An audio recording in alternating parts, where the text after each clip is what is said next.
ఖమ్మంలోని పత్తనంతిట్ట జిల్లా రాన్ని తాలూకా హాస్పిటల్లో దారుణం జరిగింది. అక్కడ డ్యూటీలో ఉన్న సెక్యూరిటీ గార్డ్ పై ఇద్దరు వ్యక్తులు విచక్షణారహితంగా దాడి చేశారు. వీడియో సోషల్ మీడియాలో వైరల్ కావడంతో పోలీసులు రంగంలోకి దిగి నిందితులను అరెస్టు చేశారు.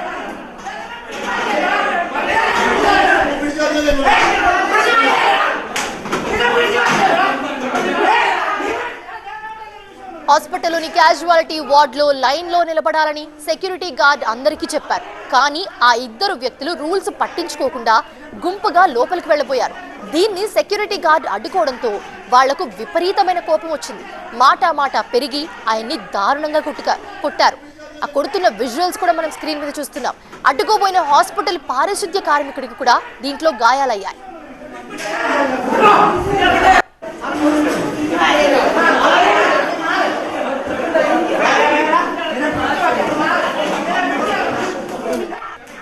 హాస్పిటల్లో ఉన్న సీసీటీవీ కెమెరాలో ఈ దాడి తాలూకా విజువల్స్ అన్ని రికార్డ్ అయ్యాయి. ఈ వీడియో పోలీసుల దృష్టికి వెళ్లడంతో వెంటనే కేసు నమోదు చేసి ఆ ఇద్దరిని పోలీసులు అరెస్ట్ చేశారు. హాస్పిటల్లో ఇలాంటి దాడులు జరగడం పట్ల స్థానికంగా తీవ్ర వ్యతిరేకత వ్యక్తమవుతోంది.